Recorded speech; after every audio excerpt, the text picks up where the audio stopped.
Hi grown-ups, welcome back to Kidding Around. My name is Melanie Smith and this is your weekly update. This week your kids will be doing a Masterpiece Monday lesson, a Wanderlust Wednesday lesson, and a Fun Film Friday lesson.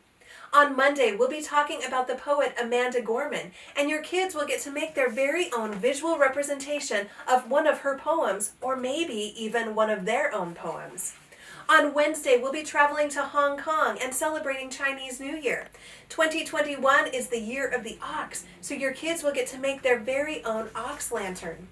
And on Friday, we'll be talking about the film Babe, and your kids will get to make their very own twirly-whirly babe. All of the materials for all of these activities are listed below this video, and they're also on the individual videos as well. Thank you so much. Have a great week.